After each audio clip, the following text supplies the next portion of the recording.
Welcome to this video on the history of mathematics, focusing on the fascinating evolution of the Chinese number system. The story begins in 1899 at Shang, where thousands of ancient inscribed bones and tortoiseshells were unearthed. Dating back to the late Shang Dynasty, these artifacts provide our earliest archaeological evidence of the ancient Chinese decimal system. These shells were used for divination by Shang kings, who recorded metrics related to warfare, religion, subsistence, and time. Soothsayer priests would interpret cracks formed by heat as answers from the ancestors.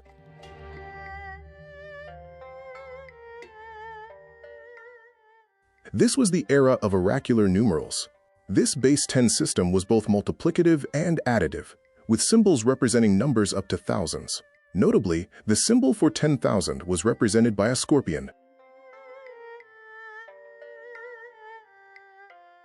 Because these early numerals were not a positional system, the concept of a zero was entirely unnecessary. Numbers were built using a combination of multiplication and additive assembly.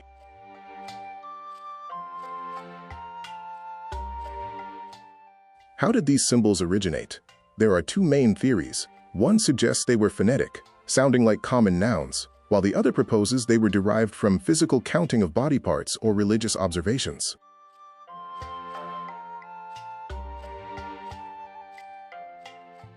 By the 4th century BC, the counting board emerged as a major leap forward. Using small rods on a grid, it introduced a natural place value system, where physical position dictated the value of the number.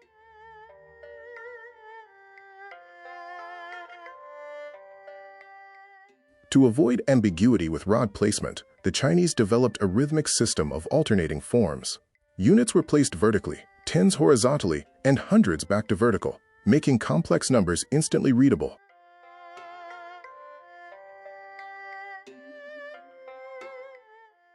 In this place value system, space served as a mathematical tool.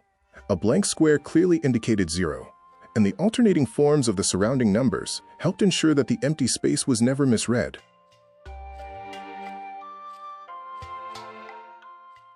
This board allowed for advanced arithmetic.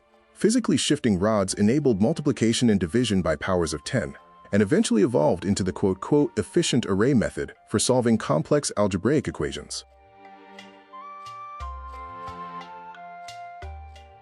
By the 5th century, a new brush form emerged. This was a vertically written, multiplicative grouping system. It introduced efficiencies, like ciphering digits 1 through 9 to avoid repetition, and a rule to omit the multiplier 1 where appropriate.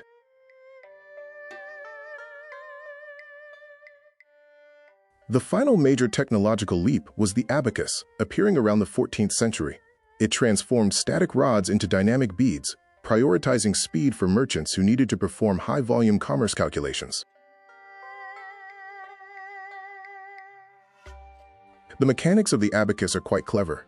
Upper beads hold a value of 5, while lower beads hold a value of 1.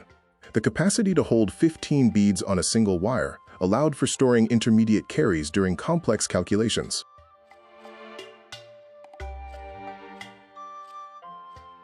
Over 3,000 years, we moved from oracular bones used for divination to the high-speed commerce of the abacus, evolving through various architectures, media, and methods for handling zero and place values.